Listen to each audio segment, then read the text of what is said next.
Hello again. I'm Sibyl English, and this is Sibella TV, home of the Sibyl Speaks.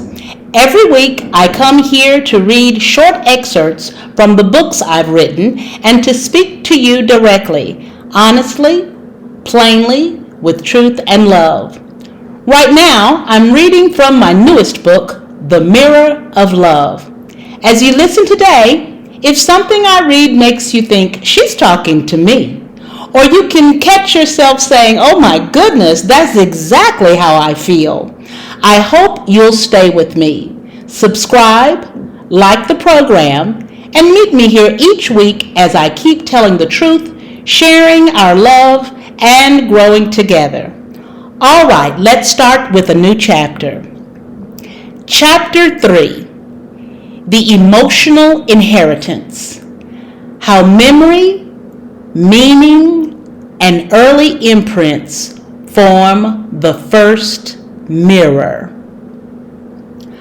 Long before a woman forms her first adult relationship, long before she knows how to name her desires or articulate her boundaries, long before she understands the quiet movements of her own heart, she is shaped by a world she never chose.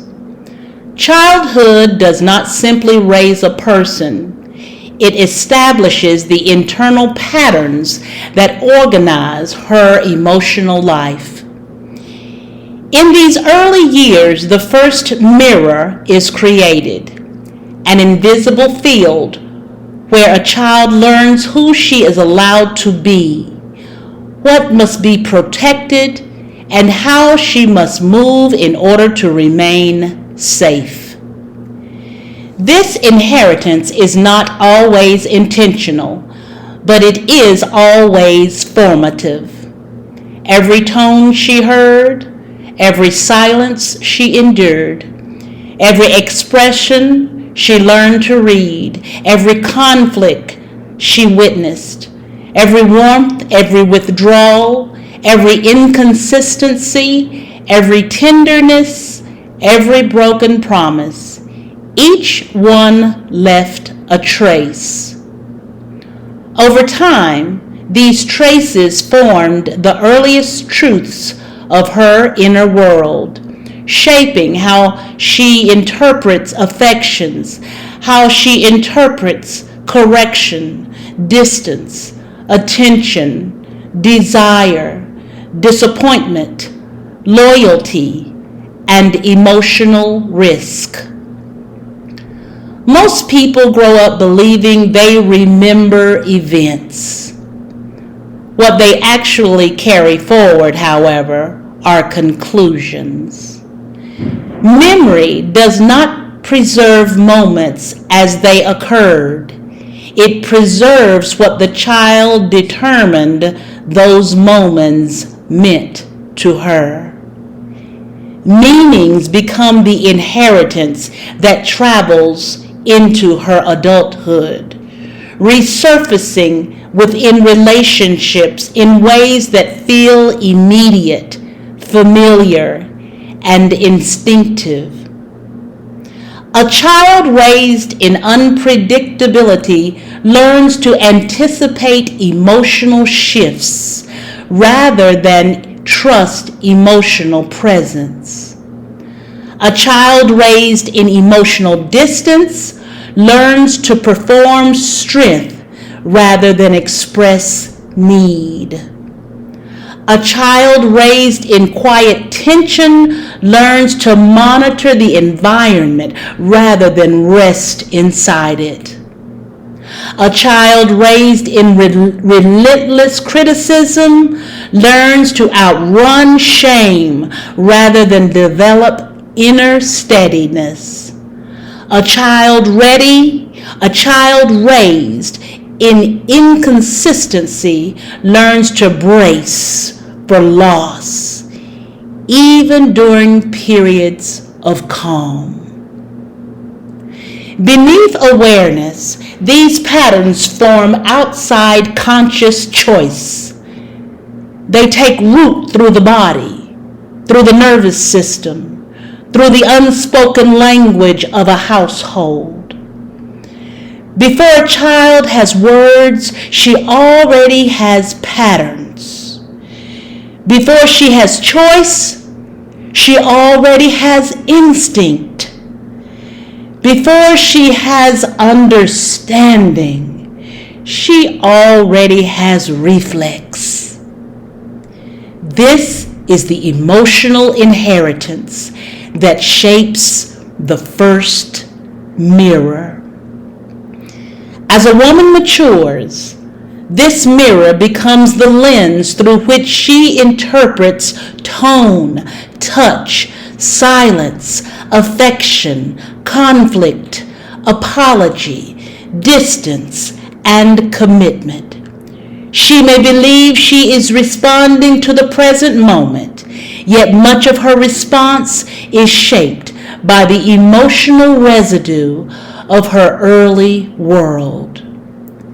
Memory lives quietly inside the emotional system. In daily life, it surfaces in how she responds to uncertainty, how she reads a pause in conversation, how she receives unexpected affection, and how she makes sense of disappointment. These responses arise automatically because they were learned at a time when she had no authority, no language, no ability to separate herself from her environment. This is why certain reactions feel larger than the moment itself. This is why certain patterns repeat across different relationships. This is why familiarity can feel compelling even when it brings harm. Healing requires more than awareness. It requires reinterpretation of the original mirror. When this inheritance remains unexamined, a woman may assume her reactions reflect her personality, but in reality, reactions often reflect history. They represent the internal logic of a younger self who learned how to remain safe under specific conditions. They are echoes of experiences that continue to influence behavior long after their original context has passed. Understanding emotional inheritance requires maturity and compassion, especially toward the self. Naming what shaped you does not assign fault. Instead, it restores context. Recognizing limitations in those who raised you does not diminish loyalty. It clarifies reality. Emotional inheritance functions as a map. Once the origin of a reaction becomes visible, choice becomes possible. This mirror gains greater influence when it meets another person's emotional inheritance. In relationship, two mirrors face one another, and the connection reflects both histories at once. One person may experience closeness as comfort, while the other experiences it as pressure. One may read distance as rejection, while the other experiences it as safety. One may engage conflict as a path to clarity, while the other withdraws because conflicts once carried consequences. These responses do not describe the present moment. No, they reveal the past, interpreting it as the present moment. This dynamic forms the spiritual and psychological foundation of of recurring relational patterns. The emotional inheritance establishes the first mirror, and unless this inheritance is reinterpreted, it continues to govern perception. You cannot revise childhood, but you can revise the meaning childhood carries. You can examine conclusions formed before you had the capacity to evaluate them. You can identify reflexes that once served you and decide which ones you no longer belong to or belong to in your adult life. You can honor the younger self who adapted with intelligence and care while guiding the present self toward a more grounded way of relating. As this work unfolds, when the inheritance becomes conscious, authority follows. You step into the role of interpreter rather than the passenger. You become the one who assigns meaning rather than the one who receives it without question. As this shift occurs, the mirror clears. It no longer distorts the reflection. It begins to reveal the truth.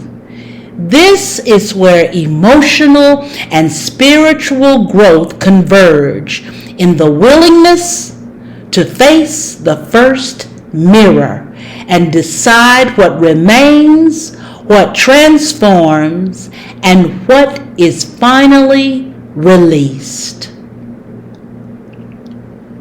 What you just heard was a short excerpt from my book, The Mirror of Love. If you'd like the full chapters or the complete body of my work, you can visit my website and get your own copy at PinkOpalAwakening.com. Thank you for being here today. Thank you for supporting me, my words, and my voice. Until next time, this is Sibyl English. God bless you, take care of you, and I love you.